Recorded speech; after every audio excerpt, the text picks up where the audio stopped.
Een nieuwe onderwijsroute, Modus, die wordt Joert presenteren bij CBS De Arke in Burgum. De basisscholen zieken de verbinding met het middelbaar onderwijs, in dit geval met CSG Liudger. Het belangrijkste bij Modus is dat kinderen zelf kunnen ontdekken wat de beste manier is voor hun om te leren.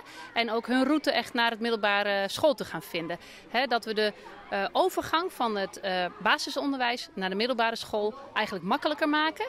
En ook het moment waarop ze dus de keuze maken of ze naar basis of kader of naar het TL, HAVO, VWO, dat we dat uit kunnen stellen. Zodat ieder kind eigenlijk optimaal de kans krijgt. De route is gericht op band van groep 7 en 8 van de basisscholen, maar ook op de eerste 2 klassen van het voortgezet onderwijs. We hebben nu al docenten van onze school die ook op de Arke lesgeven. En dat werkte eigenlijk heel prettig. En daar is dit ook uit ontstaan.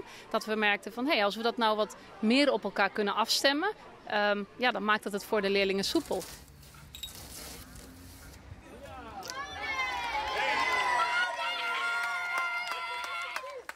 En klas 1 en 2, dat is dan volledig de niveau stroken nog. Eigenlijk hoe we op basisschool ook werken. En ze hoeven pas vanaf 14 hier een keuze te maken voor een niveau en voor een richting. En dat had een meisje met kansengelijkheid. Ze worden heel veel in het landelijk nijs. Dat ben heel jong binnen om al een keuze te maken. Dus wij zeggen dat stellen we uit. En pas vanaf 14 hier hoeven zij een keuze te maken. Met de nieuwe route moet er meer persoonlijke aandacht komen van leerlingen, zodat zij haar een vervolgopleiding beter kiezen kunnen. De leerlingen die sjuggen het wel zitten. Ook omdat je op eigen niveau mag leren en je krijgt elke dag een sportieve ochtend. Je kan je eigen niveau involgen en we krijgen ook 2 lokalen, zodat als je extra instructies nodig hebt, dat in het ene lokaal kan gebeuren. En als je dan rustig aan het werk bent, dat je niet de instructie door jezelf concentratie heen krijgt.